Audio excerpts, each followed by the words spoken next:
बिस्मिल्लाहिर्रहमानिर्रहीम। अस्सलाम वालेकुम नाज़रीन, आप देख रहे हैं program on the other side में हूँ आपके साथ फ़ाइज़ा शिराज़ी।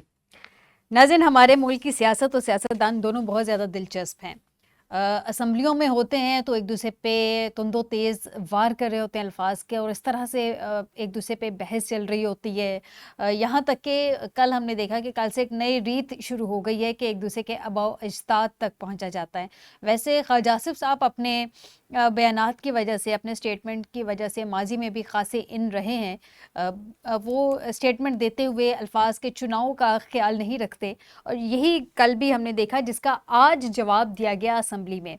अगर हम अपोजिशन के हवाले से देख लें जो स्टेटमेंट सामने आई हैं, तो नाज़रीन, असद कैसर ने कहा कि जी हम अपने बाप का भी ज़ोर ज़बरदस्ती वाला रवैया नहीं मानेंगे। ये कौमी असम्बली के इजलास में तहरीक इंसाफ, लेट सुन्नी इत्तेहाद जो भी उसे कहें, उसके मुख्तलिफ अरकान ने ये स्टेटमेंट्स दी है। उसके बाद नाज़रीन, ख्वाजा आसिफ साहब ने चूँकि कल ख़ासी तनकीद का निशाना बनाया था, तो उस पे उमर अयूब साहब ने आज उनको जवाब दिया, और उन्होंने कहा कि ख्वाजा आसिफ ने गुज़िश्ता रोज़ मेरे दादा और मेरे ख़ानदान का नाम लेकर गैर पार्लिमानी अल्फाज का इस्तेमाल किया था।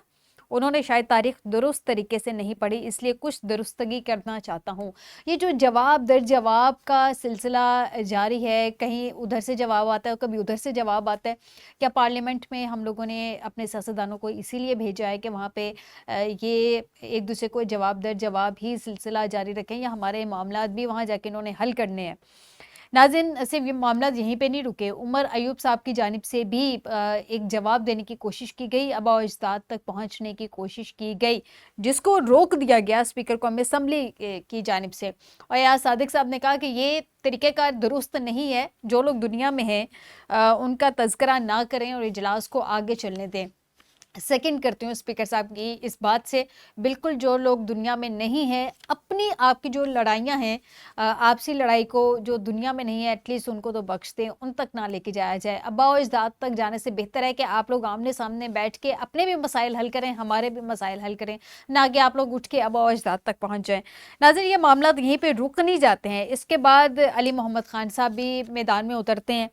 उन्होंने कहा कि जी ये ऐवान तफ्तीश करेगा कि जो कैमरे जजेस के बेडरूम्स में लग सकते हैं, उन कैमरों से बेनज़ीर के कातिल कैसे बच गए? बड़ा अहम सवाल है। इस पे भी आज के प्रोग्राम में जो है वो जानने की कोशिश करेंगे जवाब। मज़ीद एक अहम पॉइंट उन्होंने रेज़ किया कि जनाब बानी पीटीआई को इस बात की सज़ा दी जा रही है कि जो हर उस पाकिस्तानी को दी जाती है जो आज़ाद पॉलिसियाँ बनाने की कोशिश करता है। इसी जुर्म में बानी पीटीआई जेल में पड़े हैं।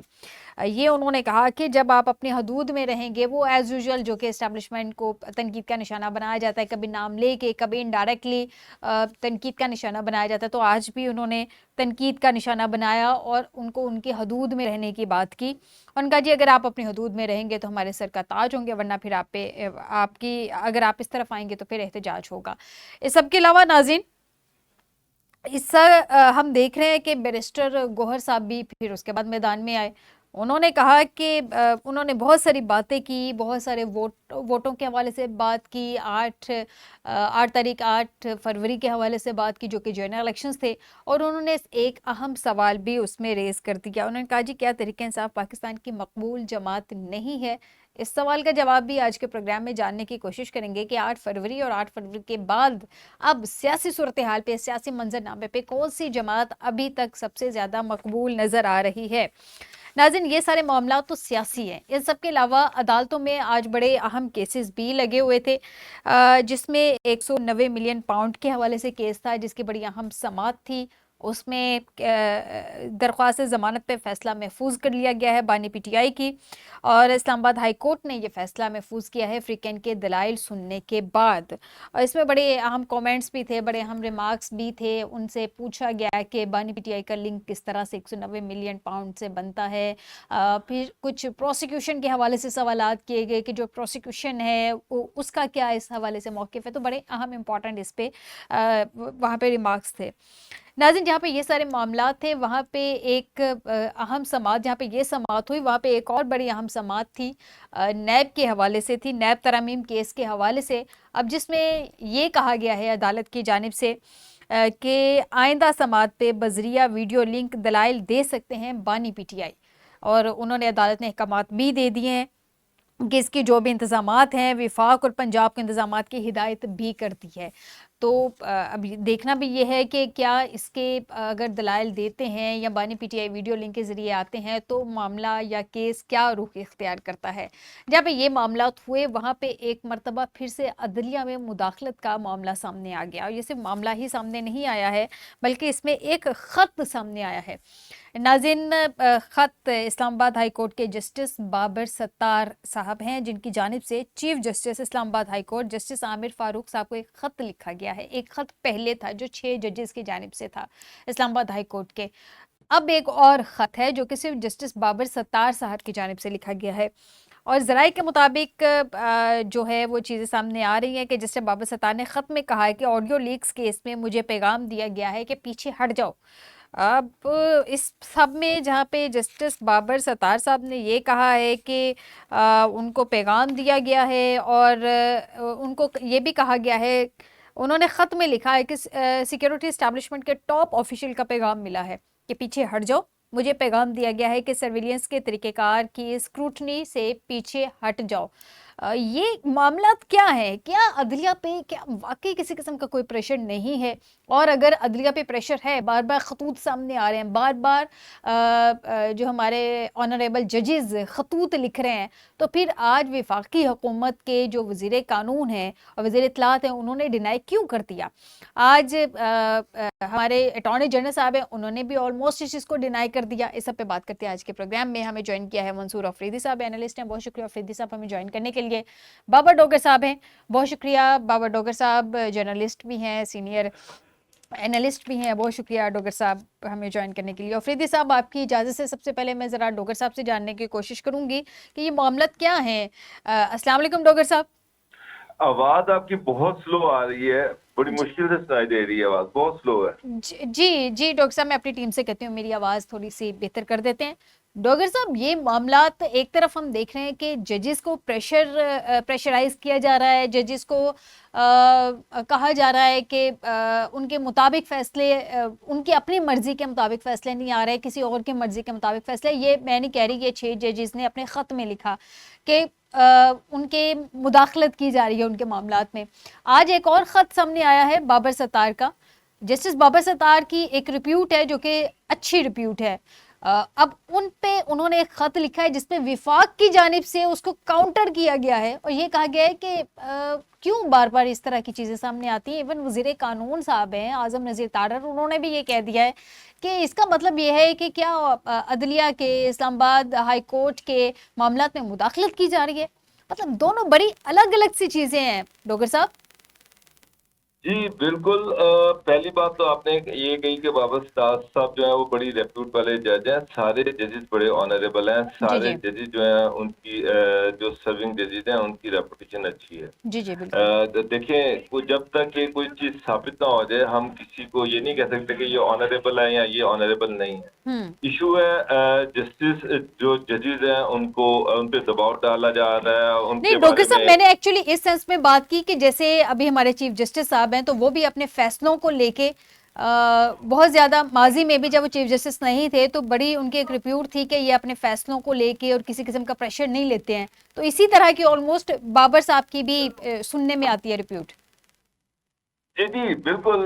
बाबर सत्तार साहब जो है उनका जो कैरियर है बिल्कुल इसमें कोई शक नहीं है कि बेदाग है और बड़े उनके जो फैसले हैं वो बड़े बैलेंस किस्म के फैसले हैं। जी।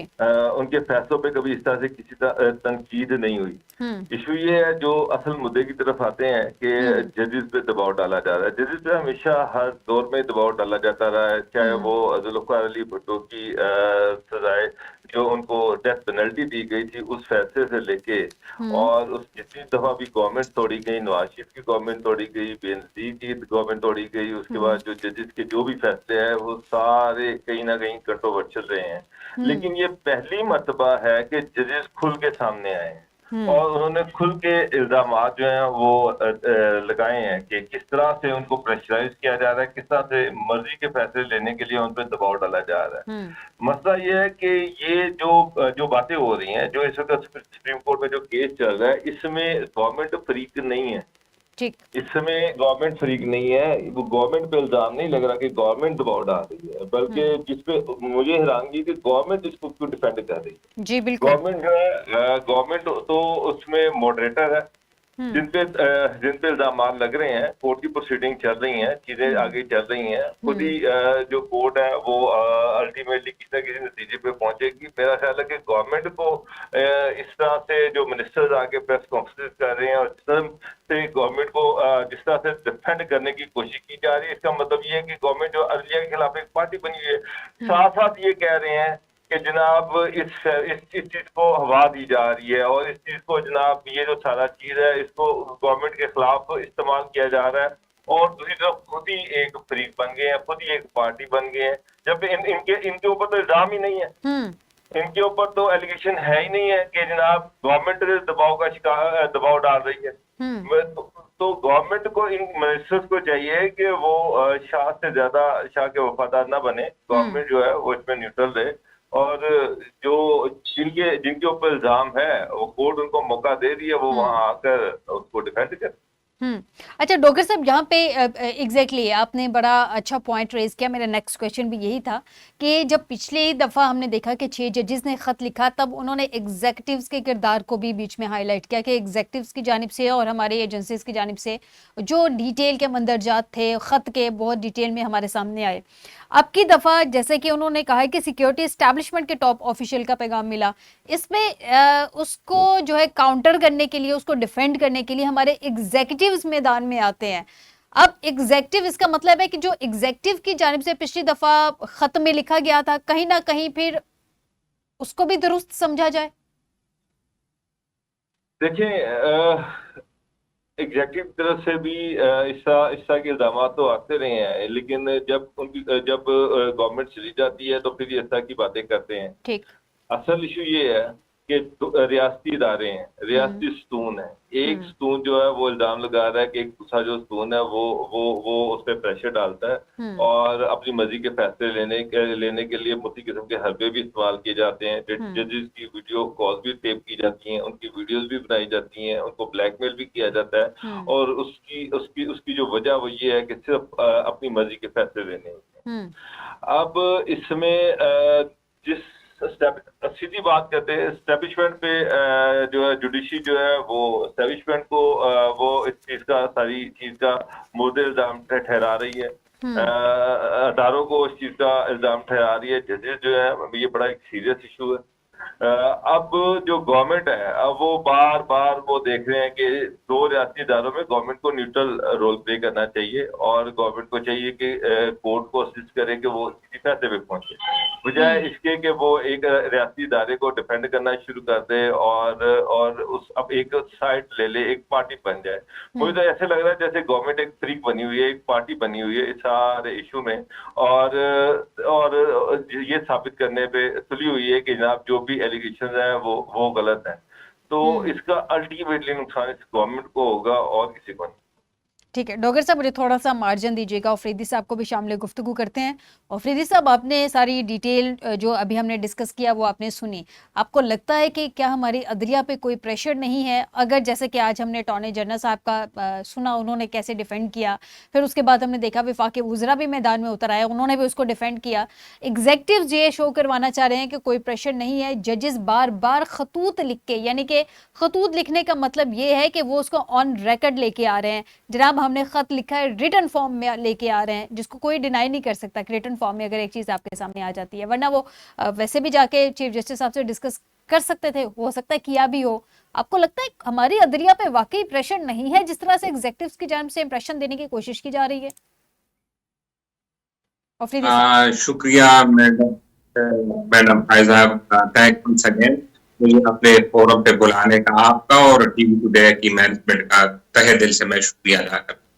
एक्चुअली बात यह है कि जो अदलिया पे जो प्रेशर है वो आज के तो नहीं है, वो तो आपको बखूबी इल्म है कि जब से नजरिया जरूरत वजूद में आया है जस्टिस मुनीर साहब के जमाने से, उसी वक्त से ये अय्या हो गया था कि हमारी जुडिशरी जो है वो इंडिपेंडेंस से फैसले नहीं कर रही। तो कभी नजरिया जरूरत के फैसले आते हैं, कभी पीसीओ जजेस आ जाते हैं, वो हल्फ उठाते हैं, और कभी कभी जो मुंतखब वजीर आजम हो उनको तख्तेदार पे लटका दिया जाता है।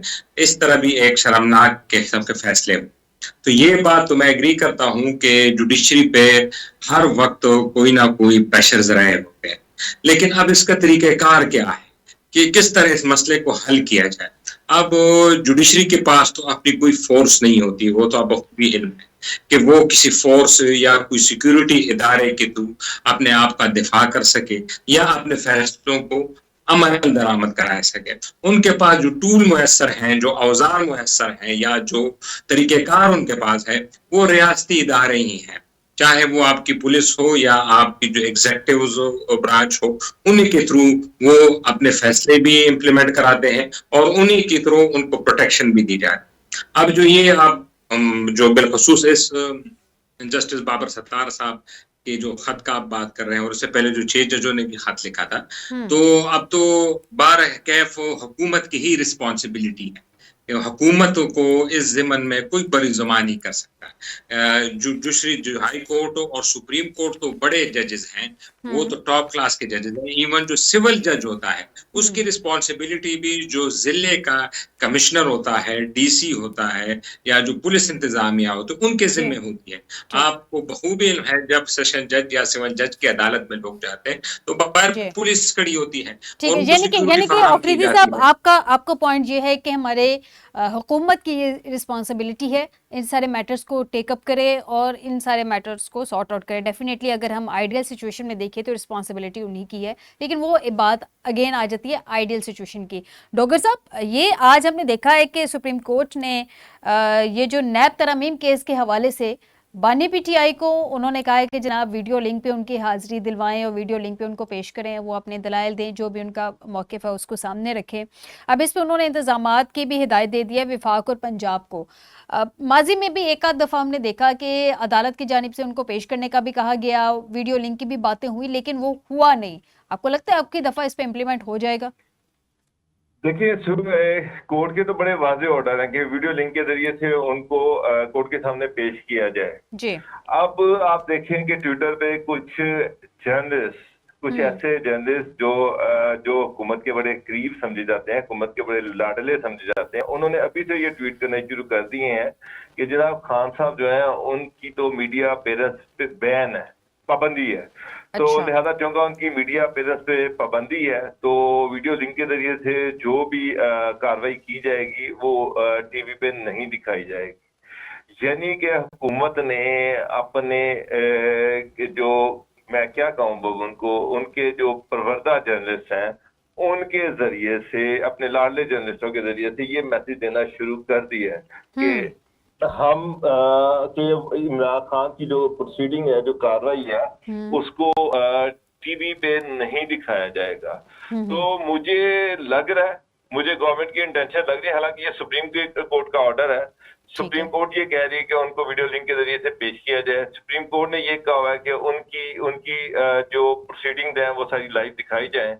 अब गवर्नमेंट जो है वो इस पे कितना अमल दरामद करती है, किस तरह से अमल दरामद करती है, लेकिन जो चीजें सामने आ रही हैं, जो गवर्नमेंट का कोई ऐसा मूड नजर नहीं आ रहा कि वो इस प्रोसीडिंग को लाइव दिखाएगी। मुझे तो नहीं लग रहा, क्योंकि अभी से ये कहना शुरू कर दिया गया है कि जनाब उनकी जो लाइव कवरेज है वो बैन है, तो किस तरह से हम उनको दिखा सकते हैं। वैसे डोगर साहब, ऑफिशियली तो कोई इस चीज पे नहीं आया कि उनकी कवरेज जो है वो बैन है, तो फिर ये किस तरह से ये सारी चीजें अनाउंस की जा रही हैं? देखिए, पैमरा ने उनकी तकारीर पे बैन लगाया हुआ है कि पैमरा ने लेकिन इस बात का जब जवाब अदालत की जानिब से एक दफा आपको याद होगा मांगा भी गया था, तो हर बंदे ने उसको साइड लाइन हो गया था, जनाब हमने तो ऐसा कुछ नहीं किया हुआ। बिल्कुल, बात आपकी ठीक है, लेकिन बात आपको पता है कि किस तरह से चैनल्स को फोन किया जाता है, किस तरह से चैनल्स को गाइड किया जाता है, धमकियां दी जाती हैं कि अगर आपने ये काम किया तो उसका खमियाजा भुगतना पड़ेगा। तो आपने बिल्कुल सही कहा कि इस तरह के रिटर्न ऑर्डर तो कहीं नहीं होते, लेकिन अनरिटर्न ऑर्डर जो होते हैं वो वो कन्वे कर दिए जाते हैं। तो चैनल जो है उनको तो सख्ती से मना कर दिया गया है कि आपने इमरान खान की जो तकरीर है वो लाइव नहीं दिखानी, लाइव कवरेज नहीं दिखानी। अब मसला ये इमरान खान की ना तो ये लाइव तकरीर है, ना वो तकरीर करने आ रहे हैं, ना वो कुछ करने आ रहे हैं। ये तो सुप्रीम कोर्ट की प्रोसीडिंग है जिसमें उन्होंने वो एक फ्रीक है।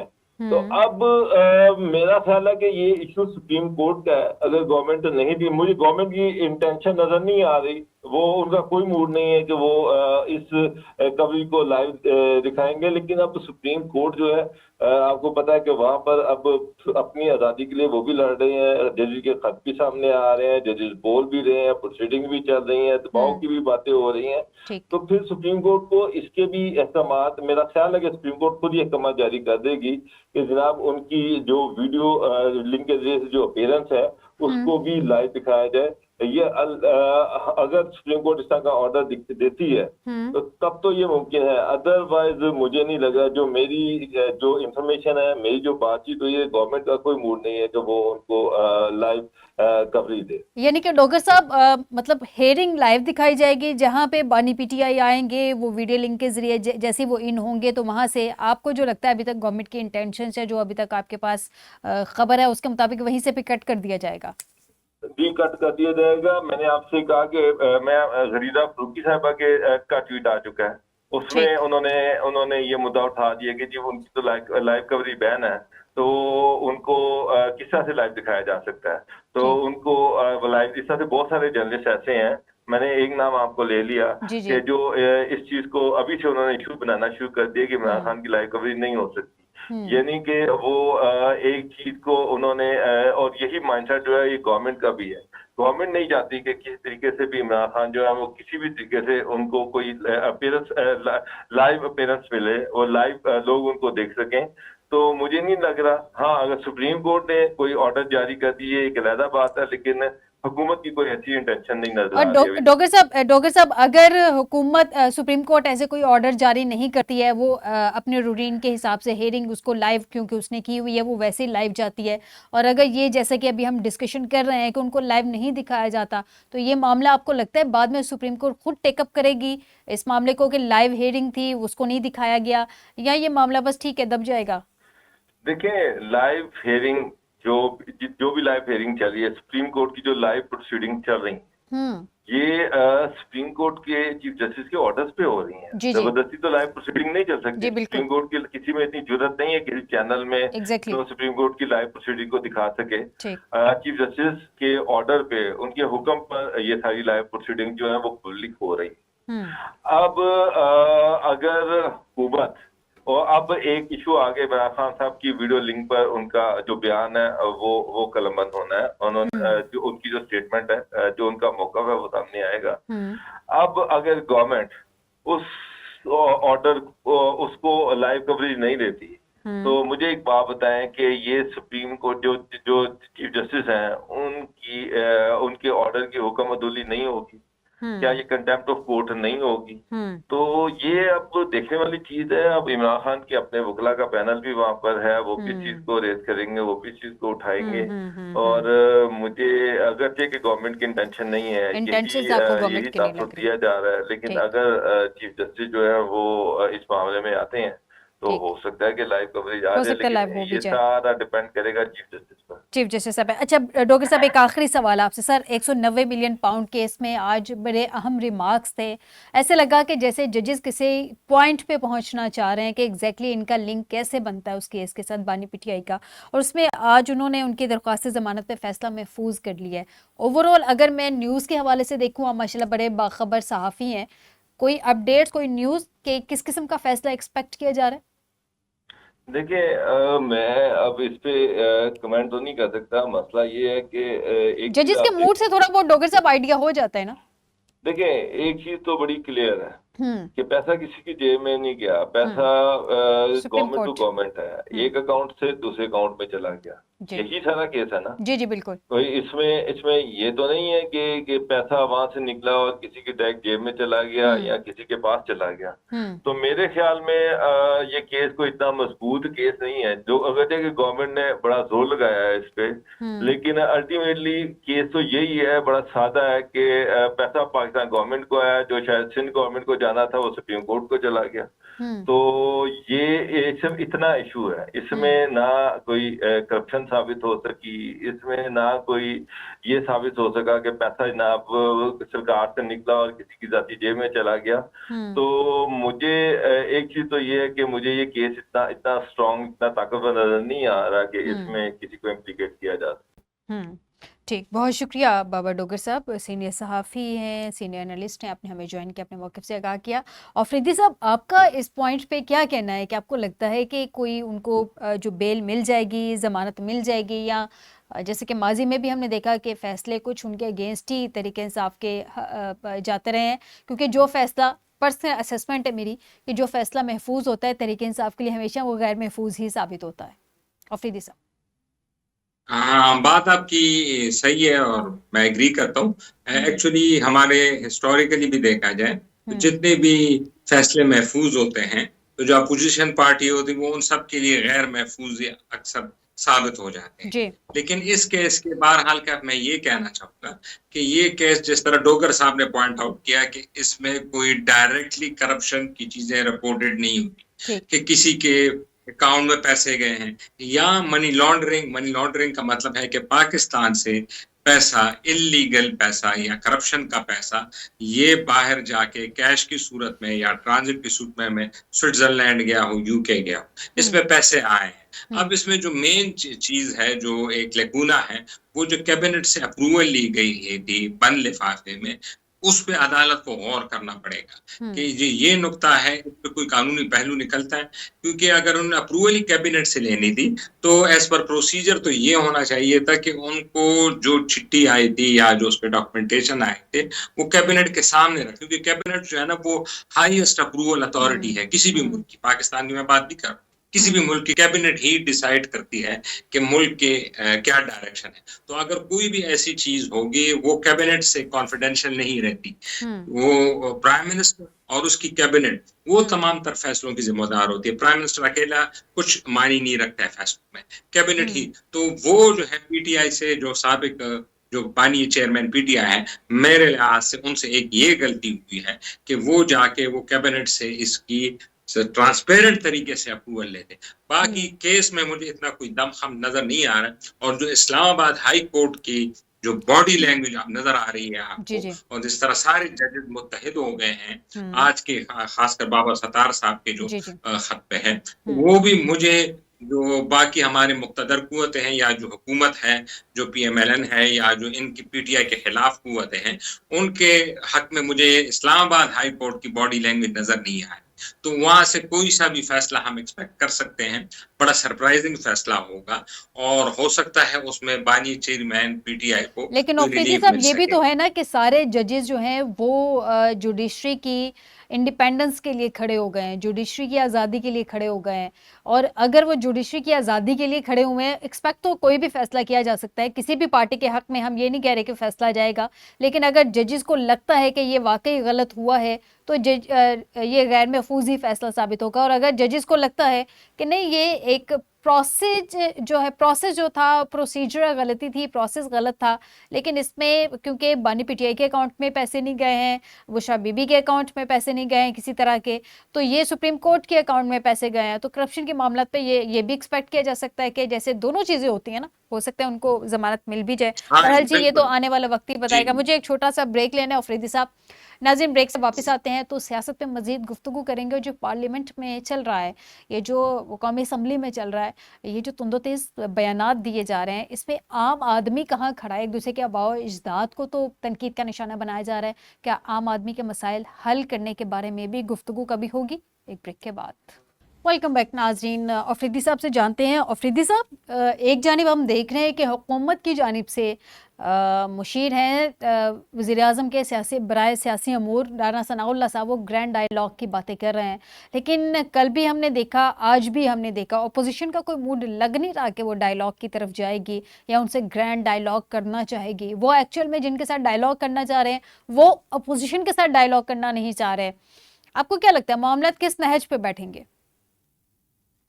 जी, आपने सही कहा कि अपोजिशन और खासकर बानिए पीटीआई तो बिल्कुल इस मूड में नहीं है कि वो हुकूमत वक्त के साथ कोई मुज़ाकरात करें, क्योंकि उनको पता है और अंदाजा है कि इस हुकूमत के हाथ में कुछ नहीं।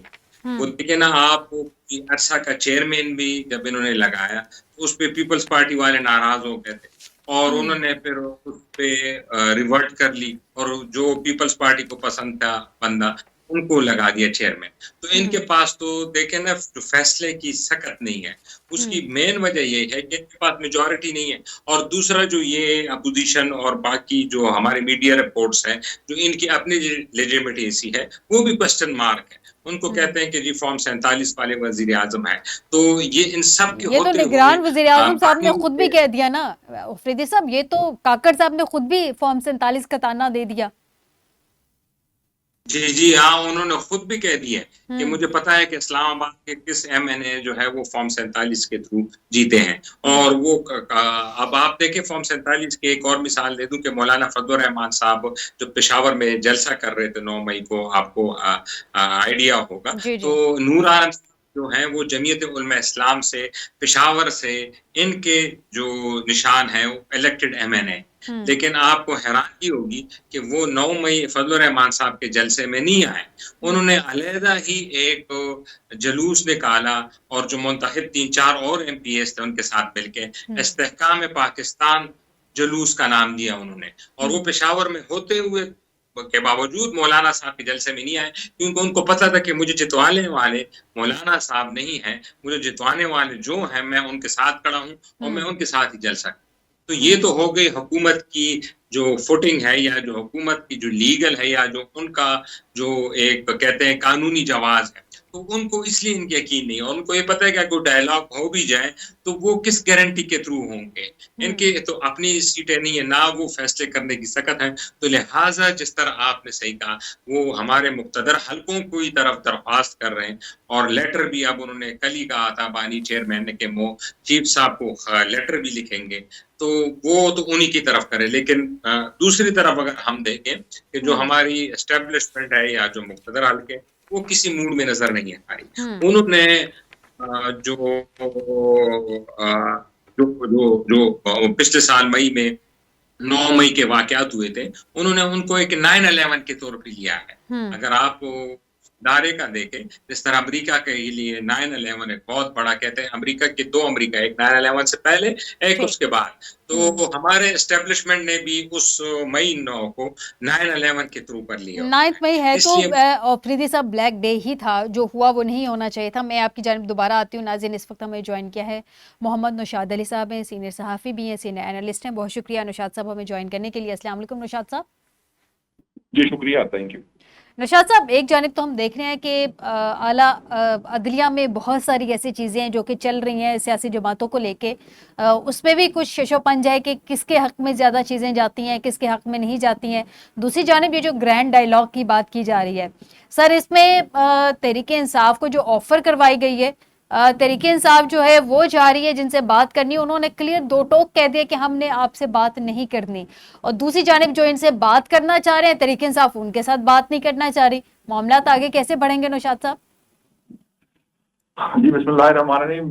ये जो इस वक्त सिचुएशन जिसकी आपने बात कही है, ये मुझे तो नहीं लग रहा कि मामला आगे बढ़ेंगे। उसकी वजह ये है कि देखें, सियासी जमातें जो हैं वो सियासत पर बिलीव करती हैं और सियासी मुज़ाकरात पर बिलीव करती हैं। अब जब हुकूमत ने उन्हें ये ऑफर की है, अगरचे कि वो जिसे कहते हैं कि बहुत कोई अमली तौर पे उसका कोई मुझे ऐसी प्रैक्टिकल शेप नजर नहीं आई, शायद इस वजह से कि पाकिस्तान तहरीक इंसाफ ने कोई उनको गो अहेड नहीं दिया या उनको थोड़ा रिस्पॉन्स नहीं दिया, जिसकी वजह से शायद हुकूमत भी एक कदम आगे नहीं बढ़ी। असूली तौर पे हुकूमत को आगे बढ़कर एक मुज़ाकराती कमेटी का अनाउंस करके बात कहनी चाहिए कि तमाम जमातें बशमूल पाकिस्तान तहरीक इंसाफ जिनको जो ग्रीवियंसेस हैं वो अपने ग्रीवियंसेस जो हैं वो मुज़ाकरात के जरिए हल करने की कोशिश करें। हमने ये लोग जो हैं असाइन कर दिए हैं। लेकिन बहरहाल अब चूंकि पाकिस्तान तहरीक इंसाफ का मसला ये है कि पाकिस्तान तहरीक इंसाफ की असल में जो इनिंग उन्होंने खेली है इससे कबल, वो उन्होंने शायद बैकडोर या जिसको वो ताकत समझते हैं वो उसके कंधों पे चढ़कर आकर खेली है। उनको लगता है कि यही एक रास्ता है हुकूमत में आने का और जाने का भी। तो मेरा ये ख्याल है कि वो इस चीज पे बैक कर रहे हैं। ये शायद उनके लिए बतौर सियासी जमात बहुत नुकसानदेह होगा, क्योंकि जो मैसेज वो कन्वे कर रहे हैं वो जहां हुकूमत या एस्टेब्लिशमेंट के लिए लीथल है, वहां खुद बतौर सियासी जमात पाकिस्तान तहरीक इंसाफ के लिए भी बहुत लीथल है। क्योंकि जो उसके अपने कारकुन हैं उनमें भी मायूसी इस बात से बढ़ती है कि जब उनसे ये सवाल किया जाएगा या उन पे ये आर्ग्यूमेंट होगा कि जनाब जब आपसे मुज़ाकरात की बात की जाती है तो आप एस्टेब्लिशमेंट की तरफ देखते हैं, जबकि आपको बतौर सियासी जमात सियासी कुव्वतों के साथ मुज़ाकरात करने चाहिए, तो इसका जवाब शायद उनके पास नहीं होगा। तो इसलिए भी मैं ये समझता हूं कि ये पाकिस्तान तहरीक इंसाफ का जो वोटर है उसके लिए भी मायूस कुन भी है और उसके लिए प्रॉब्लमैटिक भी है। वो अपना दिफा शायद इस बात पर नहीं कर पाएगा। जहां तक अदालतों की बात है, देखिए अदालतें जो हैं वो अपने फैक्ट्स के मुताबिक जो उनके सामने शवाहिद होते हैं उन पर बात करें। उनको इससे कोई गर्ज नहीं है कि ये किसी की फेवर में जा रहा है ये फैसला या किसी की जो है अगेंस्ट जा रहा है। उन्होंने तो अपने जो गिवन उनके सामने प्रूफ है या जो उनके सामने डिबेट है या जो बात की जा रही है उसके मुताबिक उन्होंने फैसले करने हैं।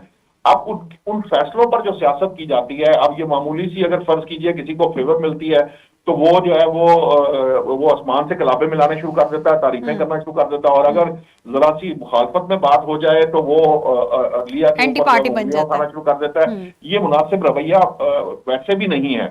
अदालतों को सियासत से दूर रखना चाहिए। इसके लिए सबसे ज्यादा काम भी सियासतदानों को खुद करना चाहिए। हमने माजी करीब में देखा है कि बहुत सारे ऐसे सियासी मामलात हैं जो सियासी जमातें मिल बैठकर तय कर सकती थी, लेकिन उन्होंने मिल बैठकर बात करने के बजाय अदालतों से उस पर फैसले लिए हैं। और अदालतों पर फैसले जब आप अदालतों से लेते हैं तो एक फरीक राजी होता है, उसको उसके हक में होता है, और किसी फरीक के खिलाफ होता है। जिसके खिलाफ फैसला आता है वो फिर अदलिया पे उंगलियां उठाता है, और जिसके हक में आता है वो अदलिया की तारीफें करता है। तो बेहतर तरीकाकार ये है कि सियासी जमातें जो हैं वो सियासत कहते ही बातचीत का और मुज़ाकरात का नाम है।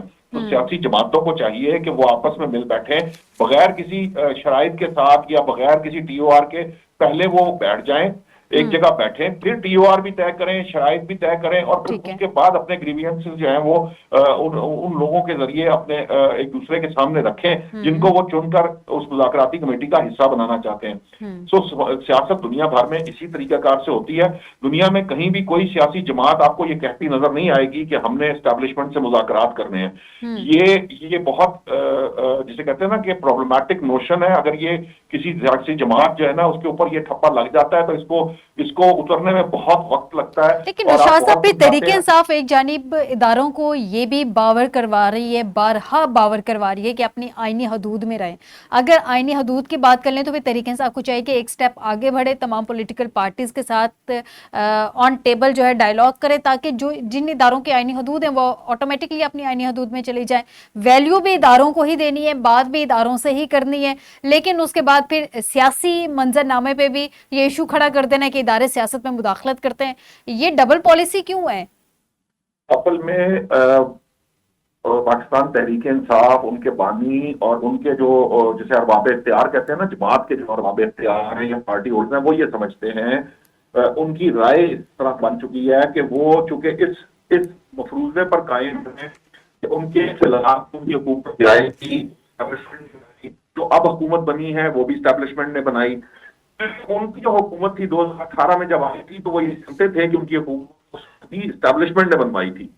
तो उस वक्त में और आज में बहुत सा फर्क आ चुका है। अगर आप अदलिया का रवैया देखिए या अदलिया के फैसले देखें और ओवरऑल एस्टेब्लिशमेंट का मामला देखें, जब एस्टेब्लिशमेंट ये कह चुकी है कि वो पॉलिटिकल है, आप उसको पॉलिटिक्स में धकेलने की कोशिश करेंगे, इन्वॉल्व करने की कोशिश करेंगे, तो आपको कल खुद उसका नुकसान होगा। फर्ज कर लेते हैं कि बानी कायद जो है आज स्टैब्लिशमेंट के कंधों पे चढ़ जाते हैं और किसी तरह से स्टैब्लिशमेंट को राम कर लेते हैं, तो याद रखें कि वो फिर उसी तरह का निशाना बन सकते हैं जो इस तरह का निशाना वो ये आज समझते हैं कि मुझे बनाया गया है। तो मेरी नजर में जो मैं आपसे कह रहा था, आप दुरुस्त कह रही हैं कि बेसिकली सियासतदान की ताकत सियासत में होती है। सियासतदान की ताकत किसी तरफ देखने में नहीं है, किसी इदारे की तरफ या किसी शख्स की तरफ देखने में सियासतदान की कुव्वत नहीं है। सियासतदान की कुव्वत जो है वो उसका मरकज अवाम है, और जब वो अवाम के जरिए जो ताकत एक्सट्रैक्ट करता है उसकी बुनियाद पर वो सियासत करता है, और जब वो सियासत उसकी बुनियाद पर कर रहा होगा तो वो अवाम के जितने भी नुमाइंदे हैं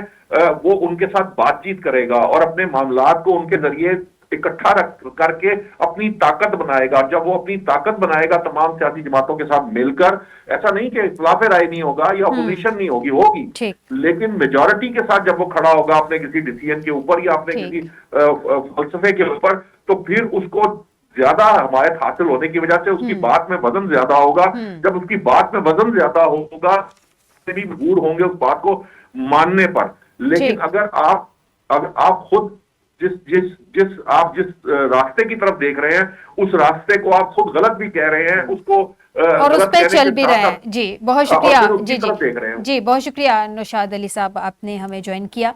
मंसूर साहब, आप एक आखिरी सवाल सर ज़रा शॉर्टली कमेंट कर दीजिएगा। आपको क्या लगता है कि ये जो जितनी पॉलिटिकल पार्टीज़ हैं इस वक्त हम देख रहे हैं कि जो ईवान में बैठी हैं, कोई किसी के आबाओ अजदाद पे पहुंचा हुआ है, कोई किसी के बाप दादा पे पहुंचा हुआ है, ये आपस में एक दूसरे के आबाओ अजदाद पे पहुंचने की बजाय जो मौजूदा अवाम है अगर उनके मसाइल तक पहुंचे तो ज़्यादा बेहतर नहीं है, जिसके लिए अवाम ने उनको ईवानों में भेजा है?